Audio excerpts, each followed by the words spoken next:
Bonjour à tous. Donc, je vais vous parler de Diablo, qui a une approche un petit peu différente de ce qu'on a vu juste avant. C'est un nouveau code qu'on a réécrit de zéro en utilisant Cocos pour, euh, pour des besoins en astrophysique.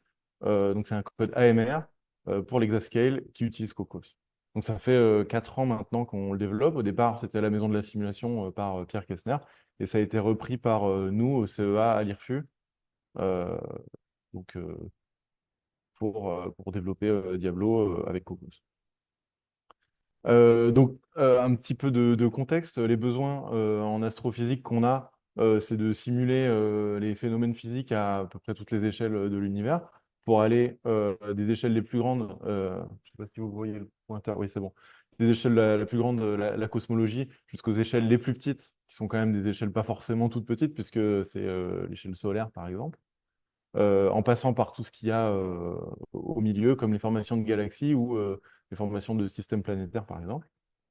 Et puis les besoins qu'on a pour euh, pour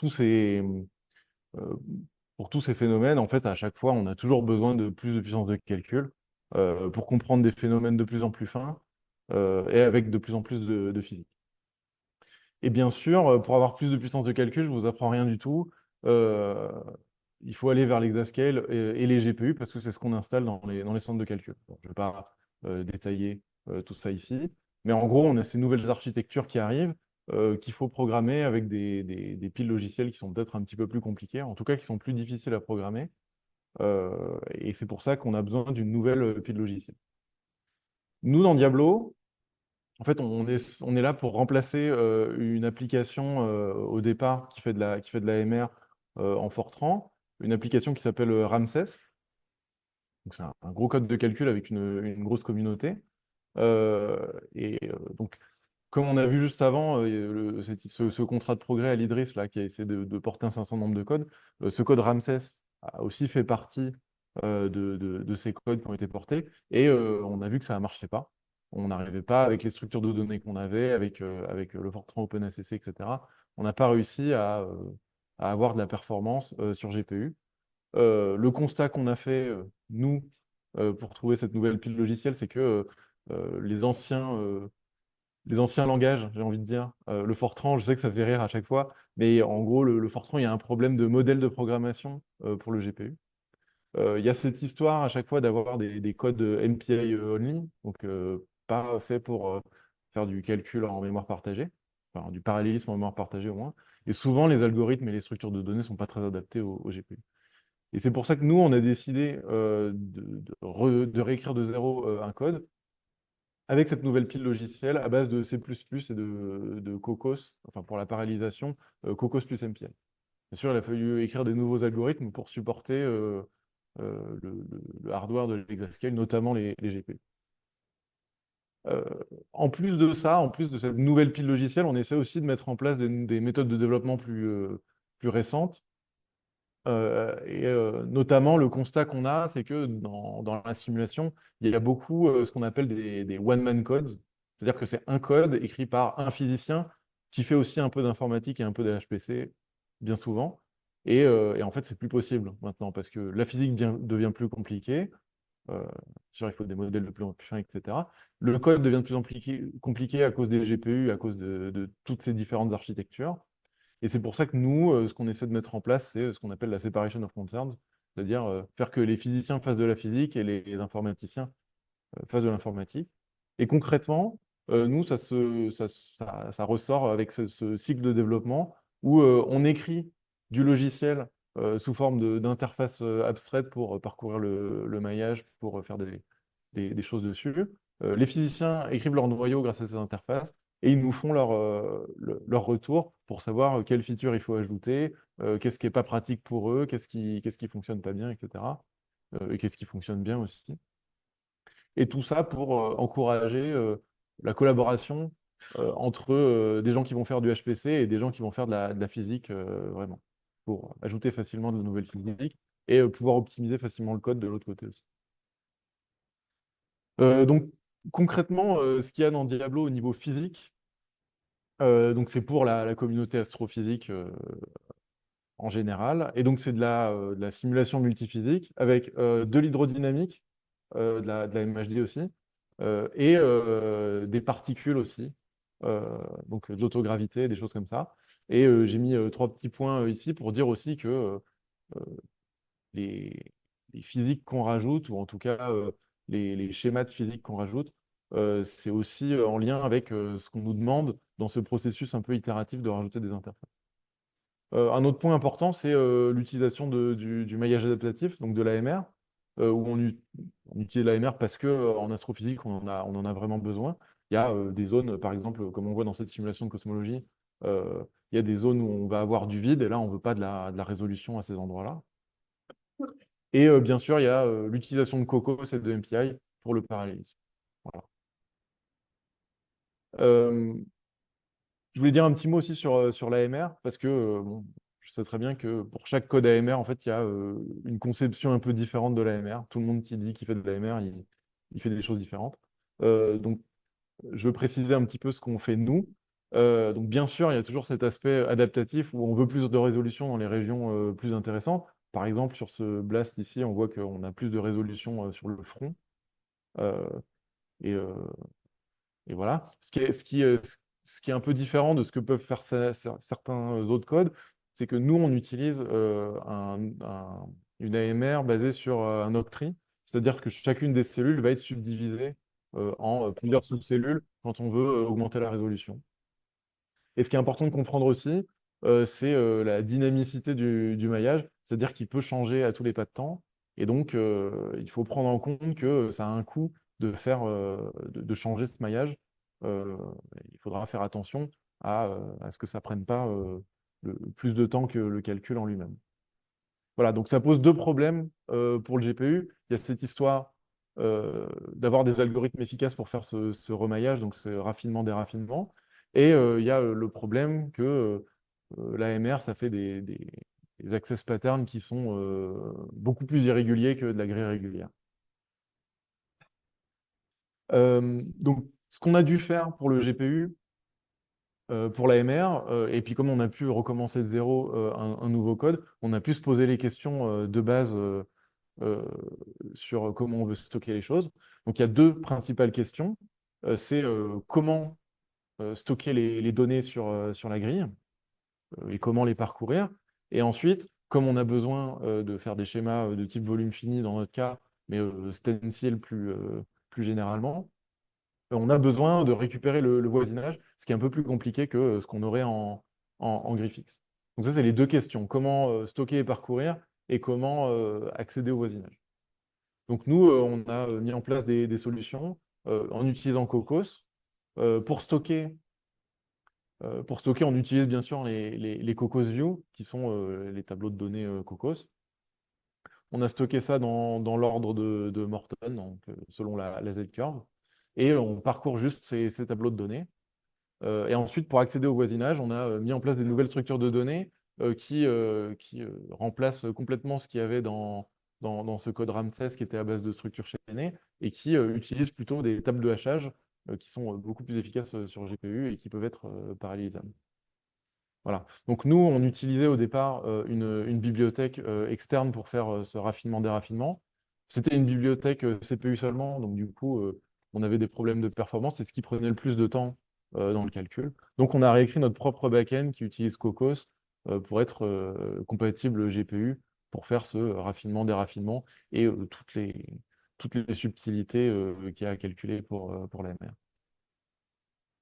Je ne vais pas aller dans le détail de comment on cherche avec avec cette HMAP le voisinage, mais en gros, on utilise comme clé une position logique dans le domaine, donc ça va être du X, Y, Z sur une grille à un niveau donné. Et ensuite, on utilise ça comme clé de la table de hachage pour récupérer l'indice dans le tableau, dans le cocos view. Euh, donc voilà pour l'AMR. Après, ensuite, il y a tout cet aspect separation of concern. Donc, on a essayé de mettre en place des interfaces pour parcourir les données. Et en fait, ces interfaces, elles sont, elles viennent quasi directement de ce qui est fait dans Cocos. C'est-à-dire qu'on a une interface pour parcourir les cellules, donc qui abstrait ce qu'il y a derrière comme, euh, comme tableau et puis comme parallèle for, etc. Et nous, donc, on a cette fonction for each cell à laquelle on donne une lambda et on dit pour cette lambda qu'est-ce qu'on va faire pour la cellule donnée. Euh, donc on a aussi abstrait les indices des cellules pour cacher un petit peu tout ce qui se passe derrière et pour cacher cette horrible table de hachage euh, que qu'aucun physicien ne veut voir. Il y a aussi quelques petites différences pour le GPU dans Diablo. C'est le fait d'utiliser notamment de l'AMR block-based. Donc, au lieu d'avoir de l'AMR donc, de l'AMR en octree avec des cellules directement aux feuilles de l'octree, nous, on utilise en fait des blocs de cellules aux feuilles de l'octree. Ça a deux avantages. C'est que ça permet d'avoir un calcul un peu plus régulier parce qu'on a de l'agrifix au moins à un endroit. Et en fait, le vrai avantage qu'on a découvert un peu plus tard, c'est qu'on a un arbre AMR qui est moins profond et donc qui demande moins de calculs pour être mis à jour. Donc, ça permet d'éviter qu'on passe trop de temps à mettre à jour le maillage euh, pour l'AMR. Et ensuite, on a deux applications. Une application pour le solaire avec le département d'astrophysique au CEA. Je ne vais pas rentrer dans beaucoup de détails parce que déjà, je pense qu'on commence à plus avoir beaucoup de temps. Donc, en gros, c'est avec le projet Olsen. Donc, le but, c'est de se placer dans cette zone-là à la surface du Soleil et de faire de la convection. Grosso modo, il y a un benchmark d'intercomparaison qui a été fait. Ce que ça prouve, c'est qu'on a réussi à rajouter la physique qu'il y avait besoin pour faire ce benchmark sans trop de difficultés et qu'on arrive à avoir des résultats justes, bien sûr. Euh, et en plus,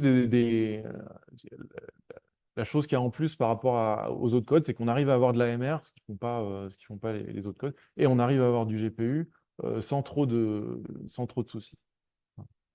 Ensuite, on a fait, on a repris ça pour faire un benchmark de scalabilité. Donc, en gros, on a repris cette simulation-là et on l'a dupliqué sur plusieurs GPU. Donc, à chaque fois, c'est la même chose, comme si on était en périodique, mais dupliqué. Donc, c'est un espèce de k-test synthétique pour avoir une taille arbitraire pour faire du weak scaling. Et ça nous donne des résultats sur CPU, que ce soit Intel sur Janzé ou AMD sur Adastra. Donc sur Janzé, on arrive à avoir une bonne scalabilité.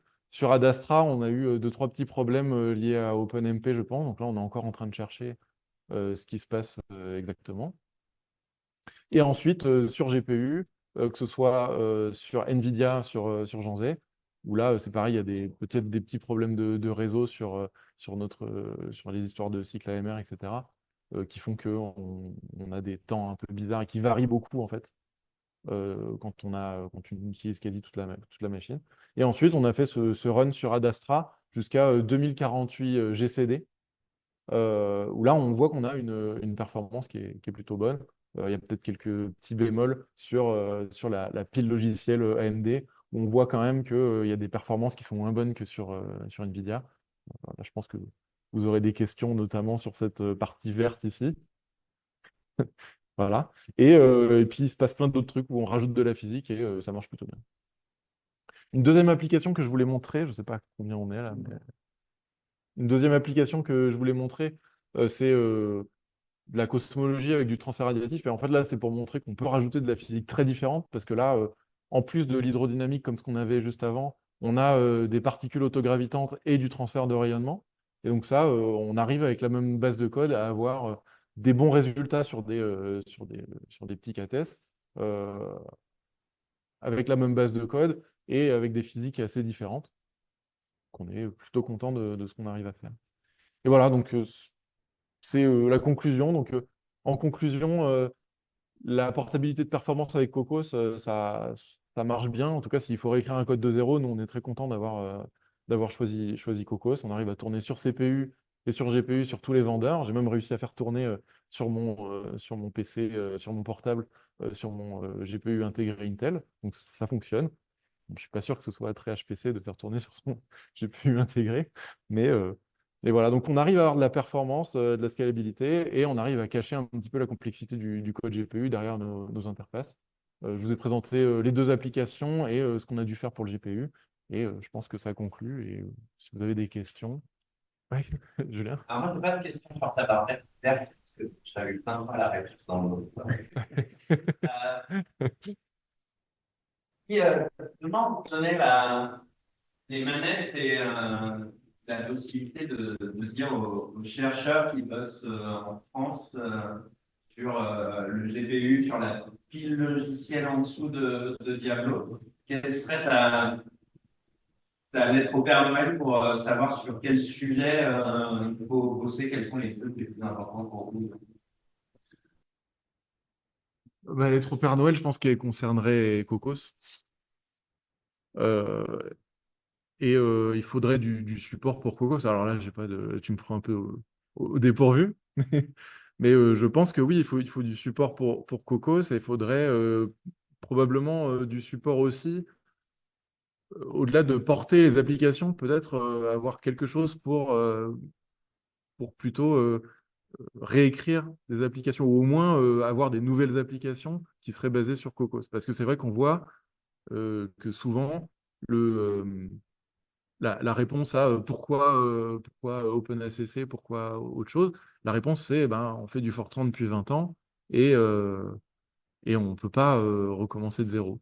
Moi, je pense que ce serait bien d'avoir des gens qui sont capables de recommencer des codes de zéro comme ça. Nous, l'expérience qu'on a avec Diablo, c'est que de recommencer de zéro, ça déjà permet de remettre beaucoup de choses à plat sur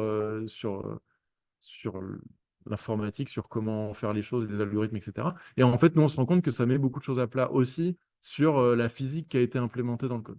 Voilà. Donc,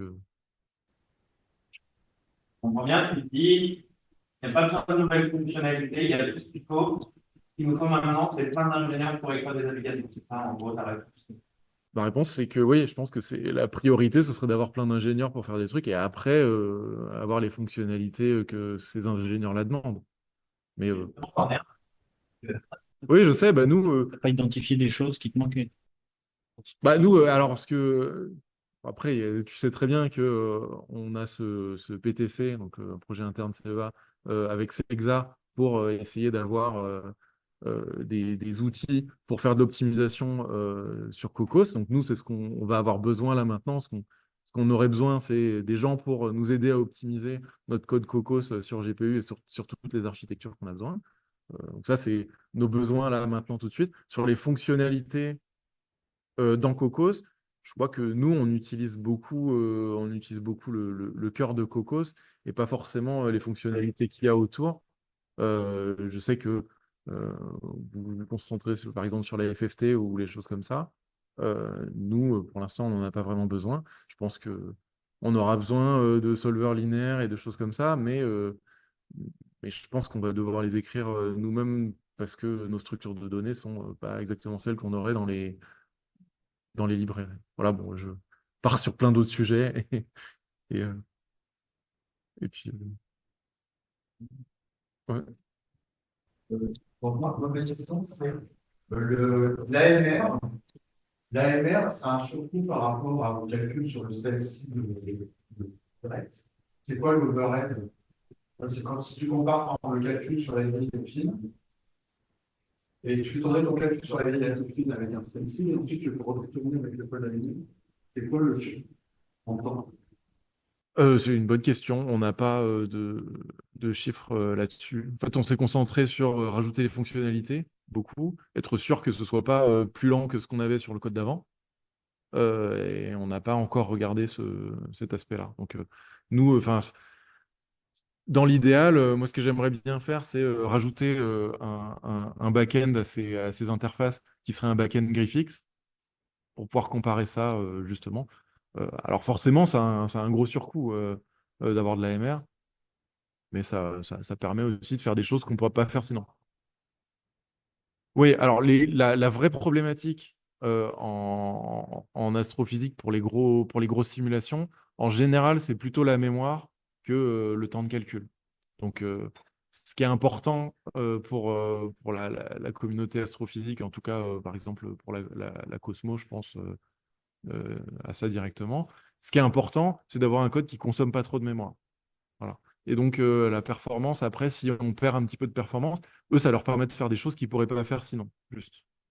Une petite question, ça m'arrête. C'est la HMAP de Cocos, c'est basé sur quoi? C'est- comme c'est Cocos, j'imagine que vous êtes en train de attaquer les GPU, etc. Donc, vous allez avoir, quand c'est CUDA, vous prendre la HMAP de CUDA, ou alors c'est la technique. Non, c'est un algorithme qui est écrit par les gens de Cocos. Il me semble, j'ai pas été fouillé plus que ça, mais en tout cas, c'est un algorithme custom. Et bon, après, les détails de ce qu'il y a dedans, moi, tout ce que je sais, c'est au niveau utilisateur, on peut y accéder en parallèle, on peut ajouter un parallèle dans cet HMAP. C'est ça qui nous intéresse, en fait, de notre côté.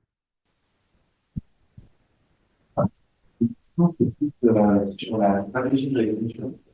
Et que, moi, souvent, l'objectif de Bootstrap, quand il faut les faire, c'est vraiment de garantir que le nouveau code affichera la définition. Et qu'est-ce que vous avez mis en place pour essayer de faire que les nouveaux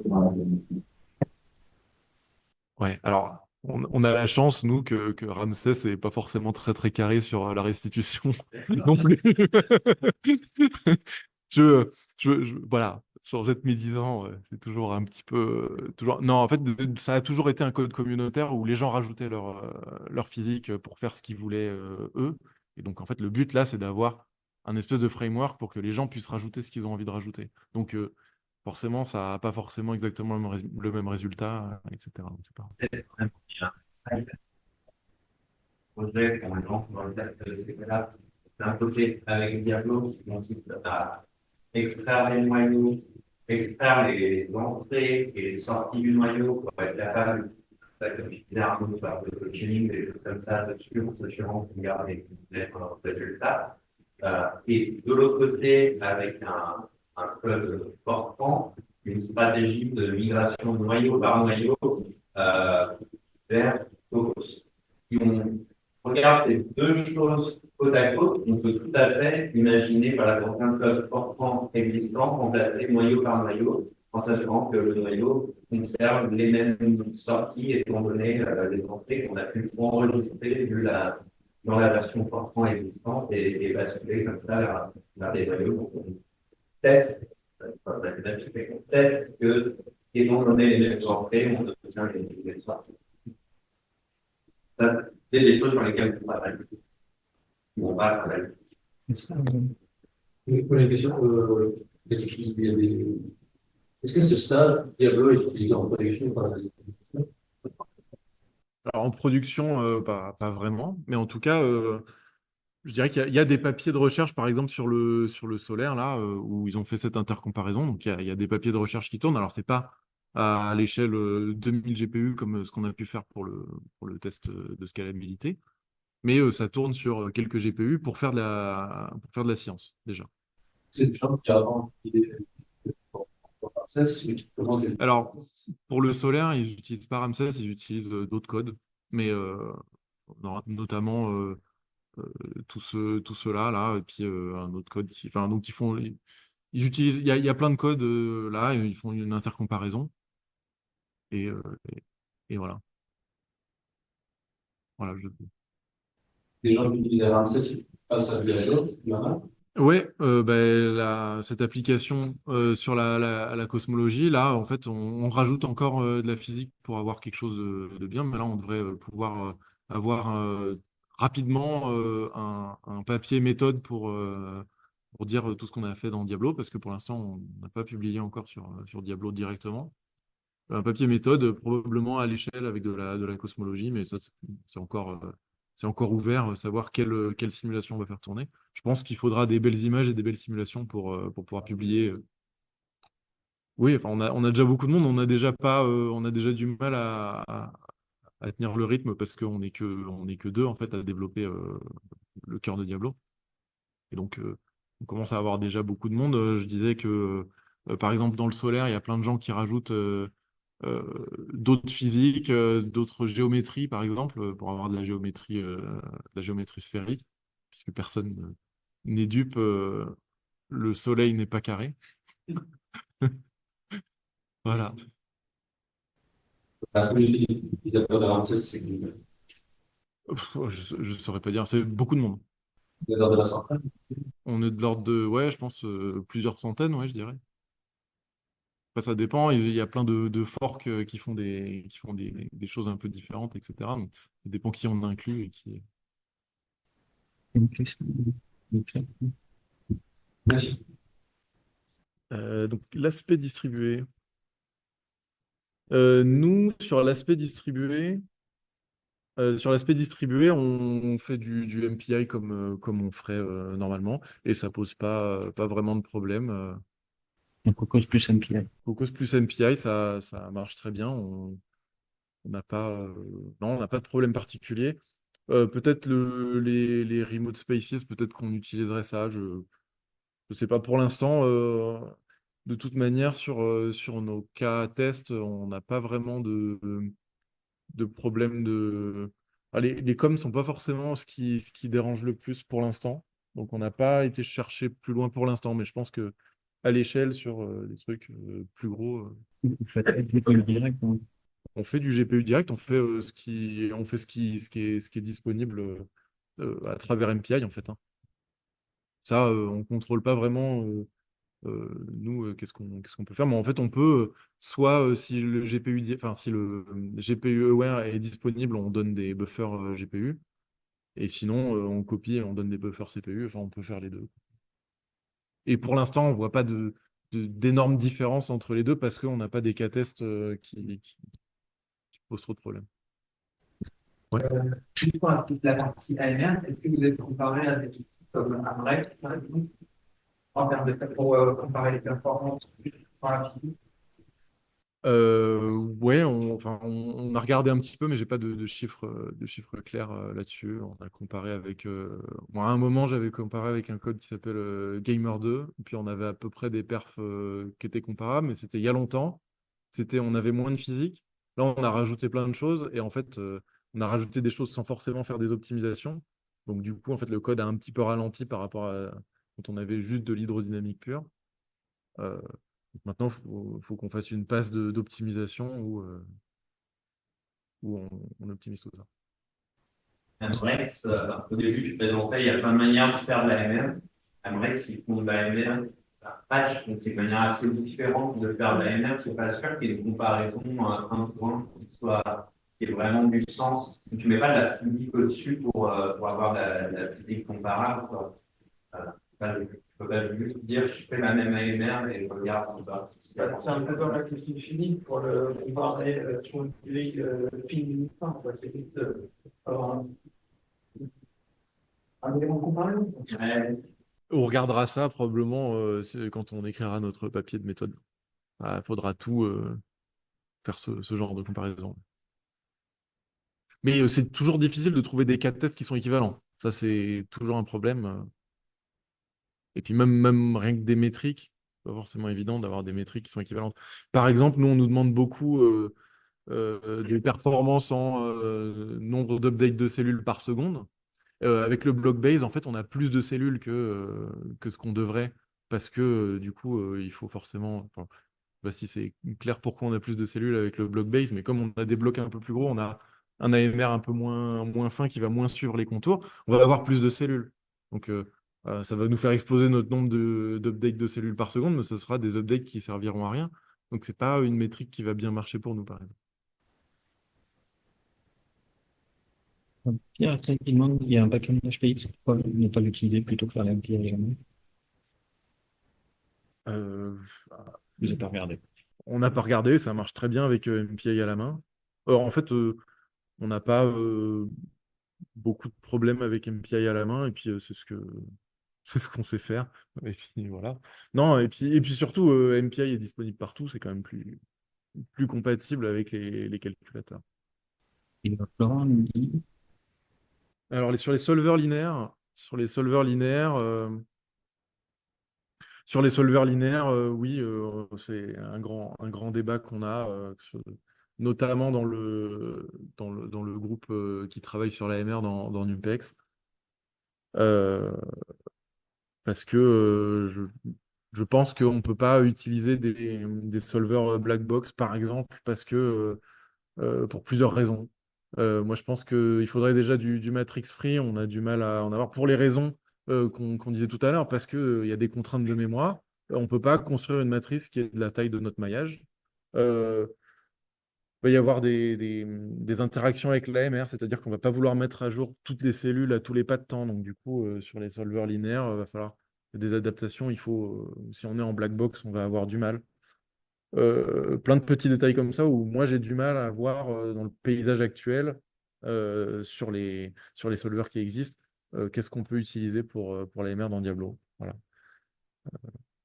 Je pense qu'on va devoir faire une solution custom.